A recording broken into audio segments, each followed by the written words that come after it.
po, so we are back at ngayon papag-usapan na natin yung part 6 ng overall videos po ni Congressman Zaldico. Pero ito yung part 3 ng season 2 kasi may 2 batches po eh. So ang title po nito nakalagay, narito po ang huling bahagi ng aking paliwanag. Sana po ngayon ay maintindihan nyo na din kung bakit parang walang kinahihit-natnan.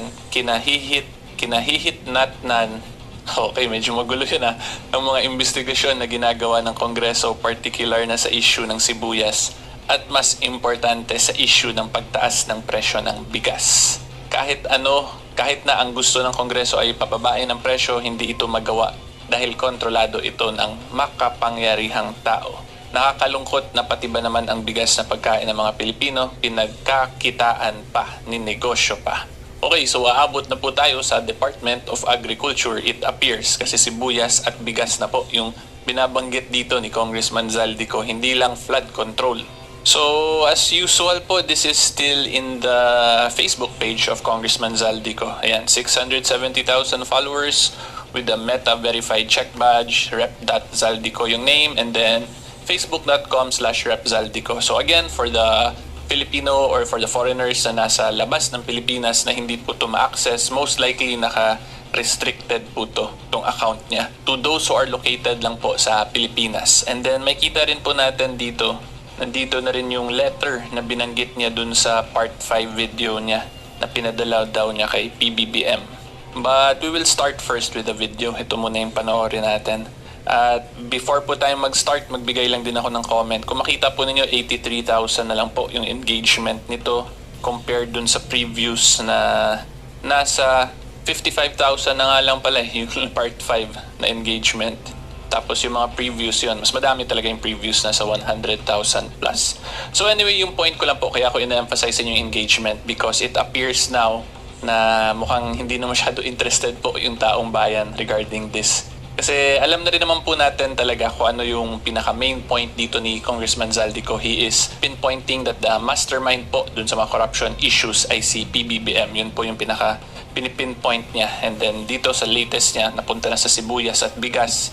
So yan, malalaman natin kung sino tong new character na i-unlock din po ni Congressman Zaldico. Okay, so good day po my fellow taong bayan, and of course to start things off, we will be watching the full video which is 8 minutes and 50 seconds. Mahaba-haba po tong final episode ni Congressman Zaldico. So, yan, panoorin po natin. Ang SOP collections sa Bureau of Customs na umabot sa 11 billion pesos. May 9 billion pesos collection mula sa sugar. Ang kita mula sa importasyon ng sibuyas na hawak naman ni Martin Araneta. Tinawagan daw siya ni First Lady Lisa Marcos at ipinapatigil ang investigasyon. Sa First Lady Lisa Marcos mismo ang may hawak sa mga rice importers.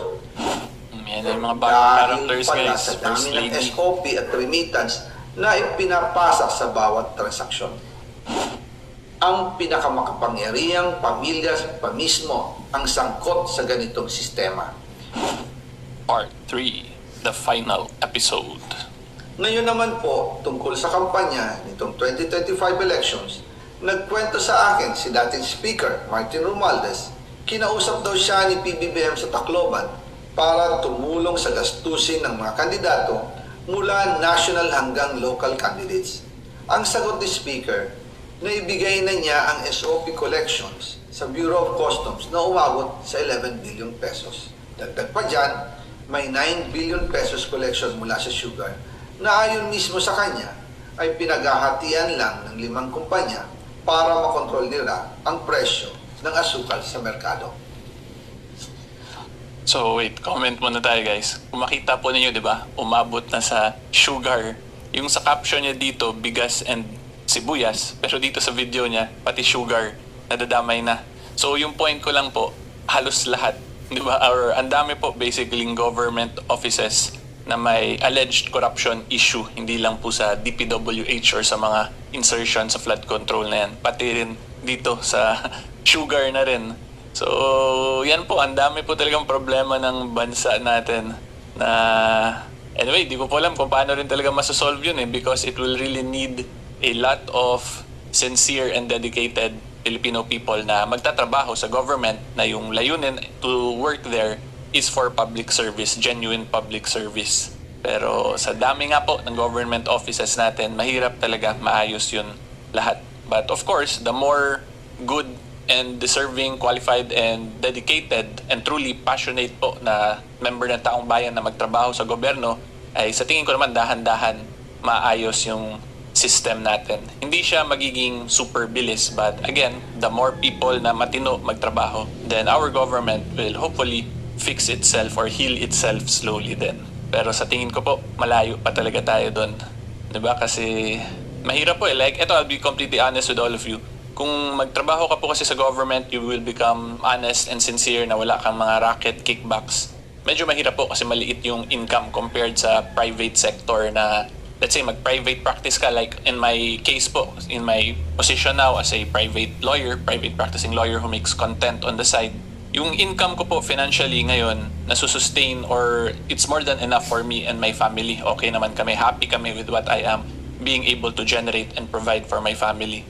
So kung pumasok ako ngayon sa government, tapos ano ba yung mga salary grade starting niyan, mga 50,000, 100,000 yung sweldo, and then stressful, medyo mahirap siya na i-trade off basically, yun yung point ko, 'di ba? So yan yung kailangan din talaga natin i-balance kung paano maging competitive yung government side sa pay with the private sector, provided of course na pag pumasok ng private sector, pag pumasok po ng government sector, ay talagang wala ng mga corruption, red tape, mga kalokohan na gagawin.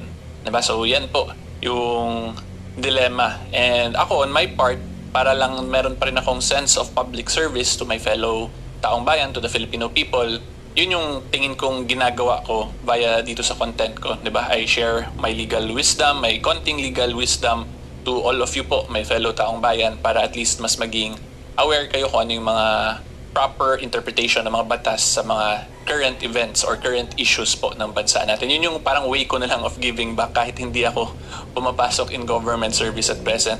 So anyway po, napahaba na tong explanation kong to kasi yun nga po, dahil dito sa last statement ni Congressman Zaldico, it really appears na sobrang lala ng problema sa bansa natin, di ba? Bigas, at dito sugar, yung example na dinidiscuss pa lang niya. So, yan na po, gusto ko lang din i-share at paalam po sa inyong lahat yung thoughts ko regarding this. Anyway, tuloy po tayo. At iba pa ang kita mula sa importasyon ng sibuyas na hawak naman ni Martin Araneta, kapatid ni First Lady Lisa Araneta Marcos. Kung matatandaan ninyo, noong 2022, nagkaroon po ng investigasyon sa Kamara na pinangungunahan ni Congressman Toto Swansing dahil sobrang taas ng presyo ng sibuyas. Umabot ng 600 pesos kada kilo. Gayong dapat ay nasa 80 pesos lang. Doon lumabas ang pangalan ni Martin Araneta bilang isa sa mga nasa likod ng kontrol sa importasyon ng sibuyas. Pero hindi po natuloy ang investigasyon. Ang sabi ni Speaker, tinawagan daw siya ni First Lady Lisa Marcos at ipinapatigil ang investigasyon. Kaya walang natuloy at walang naparusahan. Dahil pala, kontrolado ng kapatid ng First Lady ang importasyon ng sibuyas. Okay, wait, comment lang din ako.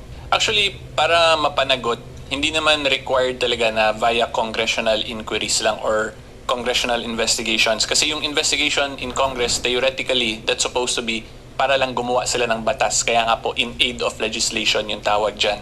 So, in this situation sana, the best way para may mag-investigate talaga is dinaan sana sa Ombudsman's office. Back then, may nagreklamo sana doon, may nagdala ng documents, evidence, para po may trail na susundan yung Ombudsman dun sa investigation na gagawin nila. Okay, so anyway po, tuloy tayo.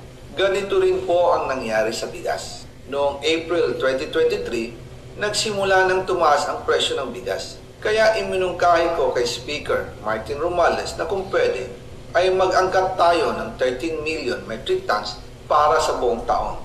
Ang layunin ko po ay mapababa ang presyo ng bigas sa 22 pesos kada kilo.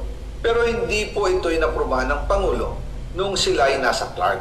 Dahil doon, sumipa ang presyo ng bigas na umabot ng 55 pesos kada kilo hanggang 2024. Noong 2024, kinausap ko ulit si Speaker Martin Romualdez na kung pwede makausap namin si Secretary Laurel Chu ng Department of Agriculture at Secretary Ralph Recto ng Department of Finance para maibaba ang taripa ng bigas mula 35% to 15%.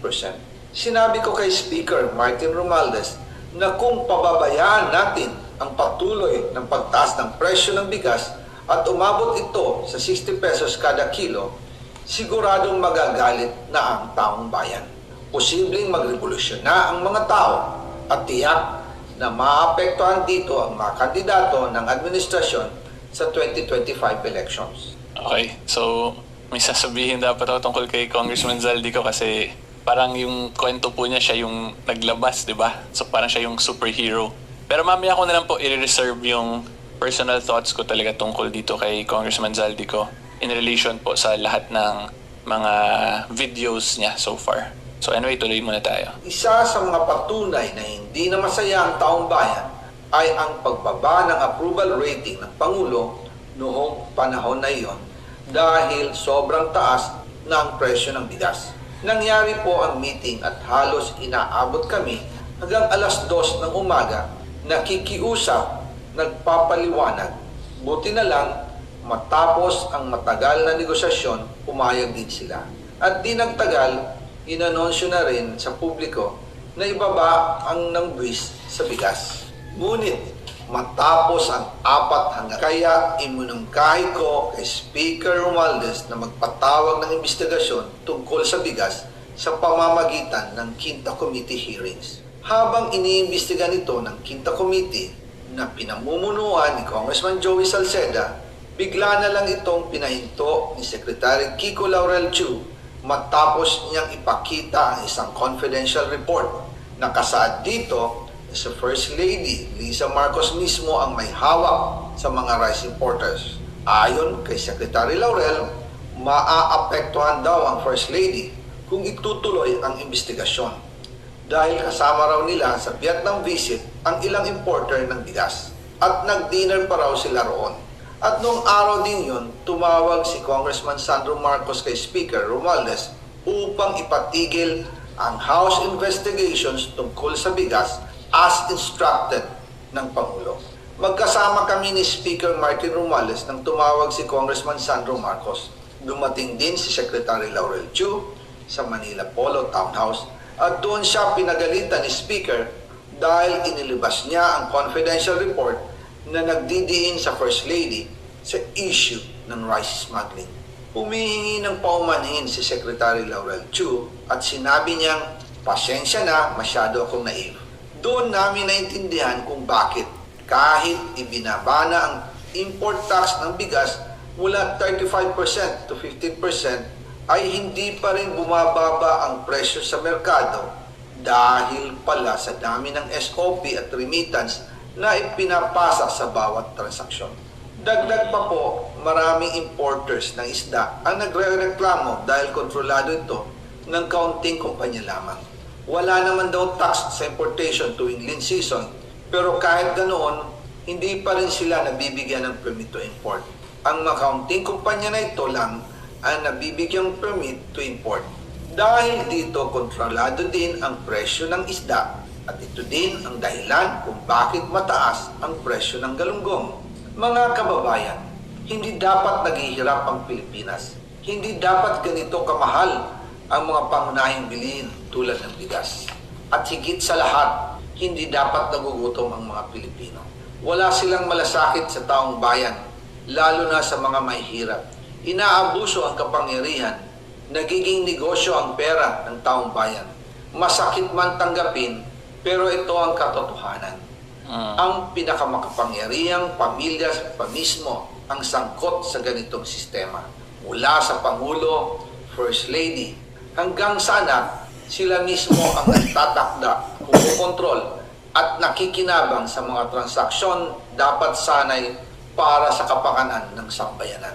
Hawak at kontrolado nila halos lahat ng ahensya, kaya nagagawa nilang itago ang katotohanan. Sa mga susunod na araw, marami pa po akong isisiwalat.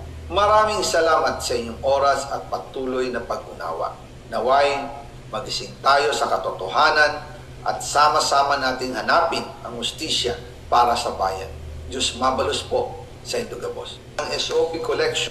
Okay. So, naguguluhan ako dito kay Congressman Zaldico. Sabi niya po dito sa caption, narito po ang huling bahagi ng aking paliwanag. Pero dito po sa may dulo, sinabi niya may ilalabas pa daw siya. So medyo di ko alam kung final episode na ba to. But based on this caption, it would appear ito yung final episode. So ang allegations lang po, so far in summary lang po, yung ginawa ni Congressman Zaldico dito is in-implicate na rin niya si First Lady Lisa Marcos. Okay, time out. Overall videos po ni Congressman Zaldico. Pero ito yung part 3 ng season 2 kasi may 2 batches po eh. So ang title po nito nakalagay, narito po ang huling bahagi. Final episode na ba to? But based on this caption, it would appear ito yung final episode. So ang allegations lang po, so far in summary lang po, yung ginawa ni Congressman Zaldico dito is in-implicate na rin niya si First Lady Lisa Marcos. Okay, time out. Anyway po, going back to the topic. Ang pinaka main point lang ni Congressman Zaldico dito sa latest video niya, which I'm hoping ito na yung last kasi mukhang klaro naman na yung main point niya, which is he wants to implicate the entire family nila PBBM na involved talaga sa corruption. Even si First Lady Lisa Marcos, binanggit din niya dito at yung kapatid ni First Lady na involved dun sa mga agricultural corruption issues. So yun naman po yung pinaka main point talaga niya dito. Pinapakita niya na or gusto po niyang ipakita sa taong bayan na lahat daw ng family members, although hindi pa lahat, yung dalawang anak pa nila PBBM hindi naman sinali, si Congressman Sandro lang, First Lady Lisa Marcos, and si President Bongbong, yung allegedly involved in this massive corruption issue. So yun yung pinaka main point po talaga ni Congressman Zaldico dito. Diba? It is all about corruption and he is pointing that the main source of the corruption is the family of PBBM. Okay, so yan lang po yung pinaka-summary talaga. Iba-iba lang yung subject matter but it is all about corruption. Yun yung pinaka-punto talaga. And ngayon po ang gagawin ko na lang muna, magbibigay na lang din ako ng personal thoughts ko kung ano ba talaga yung tingin ko kay Congressman Zaldico in relation po dito sa lahat ng mga videos na pinalabas po niya. Okay, so ang una ko pong sasabihin sa inyong lahat, huwag niyo po tratuhin na parang superhero or hero to si Congressman Zaldico dahil sa paglabas niya ng videos na to. Okay? And the reason po why I am emphasizing that is because we have to remember he is also involved in all of these corruption issues. Diba? Siya mismo sinabi niya dun sa flood control issue, sa mga insertions, naging pass-through siya kanya dinideliver yung pera, tapos dinideliver niya sa iba. Kahit na let's say totoo yun, wala siyang natanggap doon, at the end of the day, he is still part of the conspiracy or yung sindikato na yan in relation to insertion, flood control, corruption. Diba? So wag po natin to siya tratuhin na parang superhero ngayon porkit linabas niya to lahat. We also have to treat him for what he has also done to the country, diba? Kasi he is involved nga via conspiracy dun sa criminal action. It is possible that he is not the most guilty, but at the end of the day, meron pa rin po siyang involvement dun. Kasi siya na mismo umamin, siya nag-process ng mga insertions, diba? Although may nag-instruct lang sa kanya. So since may nag-instruct sa kanya, pinrocess niya lahat ng insertions na yun, pinrocess niya lahat ng pag-deliver ng kickbacks na yun, therefore, kasama pa rin po talaga siya sa criminal act. Okay? So wag po natin to siya tratuhin na parang santo or parang superhero. At the end of the day, because of his involvement, it appears now na nanakawan tayong lahat ng pera talaga. Diba? Although yun nga, sinasabi niya wala siyang natanggap. So kung wala siyang natanggap doon, since pinacilitate niya lahat yun, dahil doon sa pag-facilitate niya, nanakawan pa nga rin po tayo. Yun yung una ko talagang gusto i-emphasize sa inyong lahat. Kasi baka tinatrato niyo na to siya na parang santo. Hindi po yun ganun. Diba? Kasi involved po siya. Nagkataon lang ngayon, siya yung nagiging whistleblower. So nilalabas niya lahat sa atin ngayon, yung mga allegations na nangyayaring corruption and kalokohan sa government natin. So yan po, ang paalala ko sa inyong lahat, may fellow taong bayan, regarding dito kay Congressman Zaldico. Okay, so ngayon naman po i-discuss ko sa inyo kung ano yung mga dapat mangyaring sunod para managot talaga yung mga dapat managot. So ang una po i-discuss ko muna yung side ni PBBM. So kay PBBM, it is very straightforward po kasi he is currently the sitting president of the Republic of the Philippines. Therefore, he has what we call presidential immunity. So yung presidential immunity po during the term of the president, that is absolute. Meaning, hindi po talaga pwede idemanda ang presidente during his term. Okay? So ang pwede lang po gawin ngayon kay PBBM is, let's say, yung ombudsman or kung ano pang ibang government offices mag-investigate, tapos yung mga records na yun lahat, yung mga documents na yun lahat, i-prepare lang para later on, after the term of the president, doon nila pwede i-file yung appropriate cases against him. May it be administrative, criminal, or maybe even civil cases against him. Pero at present, kay PBBM po talaga, hindi siya pwede makasuhan because presidential immunity po is absolute during the term of the president. Okay, so yan kay PBBM mangyari. So ngayon, ang next question, parang ang unfair naman. Paano magiging accountable ang isang presidente kung meron talaga siyang kalokohan, pero dahil sa presidential immunity, does it mean makatakas na siya from accountability? At ang sagot po dyan is hindi po siya makatakas sa accountability. Makatakas lang po siya sa civil, criminal, or administrative aspect, yung sa kasuhan lang. However, the only way po para matanggal sa office ang isang presidente is via impeachment. Yun yung manner or paraan para maging accountable po siya during the incumbency ng term ng presidente. So ang pwede gawin dito ni Congressman Zaldico ngayon, he should prepare the verified impeachment complaint. Tapos kailangan niya mag-lobby sa Congress kasi yung impeachment masisimulan lang yan via the Congress and via the House of Representatives. So yun yung medyo dilemma ngayon ni Congressman Zaldico kasi alam naman po natin na super majority pa sila sa House of Representatives. Pero hindi po natin alam, baka later on kasi may rally din po, di ba? This November 30, baka mag-iba na yung ihip ng hangin. So baka may mag-file ng impeachment complaint, edi doon na ngayon. Maganda isama to lahat ni Congressman Zaldico, itong lahat ng allegations niya. Kasi hindi pa po pwede i-file nga in court, pero pwede siya via impeachment. Pero ang mangyayari lang po sa impeachment ay kung magtuloy-tuloy talaga into a conviction sa impeachment trial court sa Senate, matatanggal lang po yung impeachable officer. Then from there, pag natanggal na, pwede na siya ngayon kasuhan naman ng mga civil, criminal, or administrative cases. So yan po yung accountability as to the president because he has presidential immunity. Therefore, kung gusto siya maging accountable, it has to pass through impeachment proceedings. Okay, and then yung isa pa pong paraan para mapanagot yung mga impeachable officers during their term is via Section 4 of Article 3. Yan po yung karapatan natin mag-petition via peaceful assembly.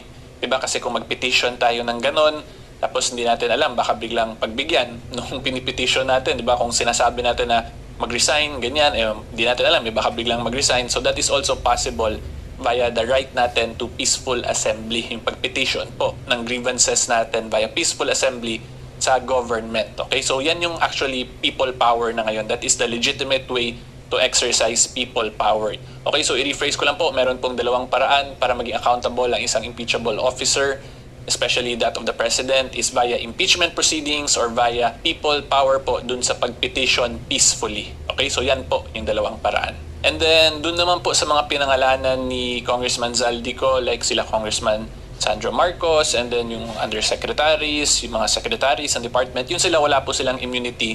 So kung magkasuhan talaga, pwede naman na yun sila kasuhan ngayon, even though incumbent pa sila. Diba lalo na po na yung ibang mga pinangalanan niya ay mga nag-resign na sa office like si Secretary Pangandaman from DBM. So yun po sila, pwede sila file ng regular criminal or administrative cases. Diba? Kasi they do not enjoy immunity like that of the president. So yan po ang next step dito ni Congressman Zaldico. Kung gusto po niya may mapanagot talaga, he should do it now in the proper venue. So yung proper venue nga po sa president, impeachment, or via people power, yung pag-petition peacefully, and then via kala regular public officers naman natin is by the filing of the appropriate civil, criminal, or administrative cases. Okay, so yan po dapat yung next step. Otherwise, ang mangyayari, magiging ano na lang to, parang magiging water under the bridge basically kung wala pong magiging follow through si Congressman Zaldico. Kasi like, ang nakikita po natin nga ngayon, di ba, bumababa na rin yung engagement nung. And yes, alam natin na merong mga allegations na ganito, pero if kung wala pong maggawa ng proper action in the proper venue, so yun po ang mangyari, magiging kwento lang talaga to siya na. So let's see na lang po kung ano yung magiging next step dito ni Congressman Zaldico and yung mga supporters niya if they will be actually proceeding with the appropriate cases or with the appropriate action in the proper venue. So yan po. And then tayo naman po as the people of the Philippines, the taong bayan, ang trabaho natin is of course to observe lahat ng mga actions nitong mga public figures natin and public servants para pag dumating po ang proper time which is the 2028 elections, makakaapili po tayo ng deserving ng trust at ng vote natin. 'Di ba? Kasi yun naman po yung limited lang na pwede natin gawin. Of course, pwede rin tayo sumali dun sa peaceful assembly, sa people power via peaceful assembly. Pero yun nga, that is a petition. So kung hindi i-accept yung petition natin, edi wala pong mangyari. Mag-aantay lang talaga tayo ng election. Okay, so hopefully klaro po yan. If you like more legal videos and current events, subscribe lang po kayo sa channel ko. And until next time, see you all po. Bye-bye!